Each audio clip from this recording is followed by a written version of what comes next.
আমি আমার প্রথম পদক্ষেপ আজ বলে যাই, 21 লক্ষ মজদুরকে যাদের টাকা কেন্দ্রীয় সরকার দেয়নি, আগামী 21শে ফেব্রুয়ারি তাদের টাকা তাদের ব্যাংক অ্যাকাউন্টে চলে যাবে, রাজ্য সরকার দেবে। যারা 100 দিনের কাজ করে মাইনে পাননি হাত তুলুন।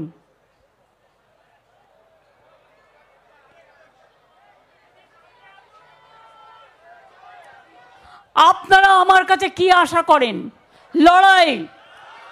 লড়াই তো চলছে, আন্দোলন তো চলছে। কেন্দ্রীয় সরকার ভাবছে বাংলাকে ভাতে মারবো। এত স্কিম, 62টা সামাজিক স্কিম, যা কোনোদিন কেউ করতে পারেনি। আমি একটাই কথা বলি, আমরা যেদিন জন্মেছি মায়ের আঁচল থেকে এটাই শিখেছি, হিন্দু মুসলিম শিখ ইসাই আপোষ মে বেড়ে না ভাই ভাই। 2 বছরে 100 দিনের কাজের টাকা বেঙ্গল জিরো। তা সত্ত্বেও আমরা কিন্তু 42 দিনের কাজ করিয়েছি জব কার্ড হোল্ডারদের নিজেদের টাকা দিয়ে। 19 লক্ষ ম্যান্ডেট আমরা তৈরি করেছি। এবার আমি আমার কথাটা বলবো। আমি আমার প্রথম পদক্ষেপ আজ বলে যাই, 21 লক্ষ মজদুরকে যাদের টাকা কেন্দ্রীয় সরকার দেয়নি, আগামী 21শে ফেব্রুয়ারি তাদের টাকা তাদের ব্যাংক অ্যাকাউন্টে চলে যাবে, রাজ্য সরকার দেবে।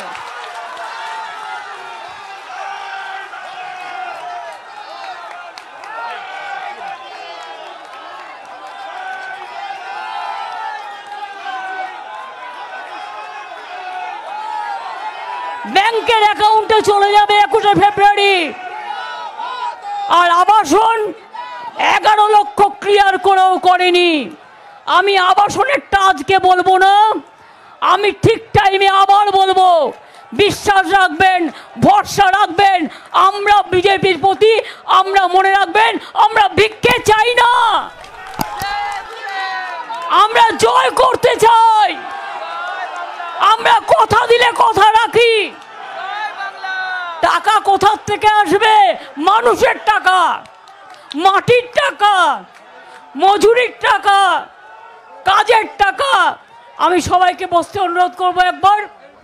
আমি তাই আপনাদের বলে গেলাম, গ্রামে গ্রামে বার্তা দিয়ে দিন, 21শে ফেব্রুয়ারি আমাদের যে 21 লক্ষ 100 দিনের কাজের কর্মচারীদের 3 বছর ধরে টাকা দেওয়া হয়নি, তাদের কাজের টাকাটা আমরা তাদের ব্যাংক অ্যাকাউন্টে পাঠিয়ে দেবো।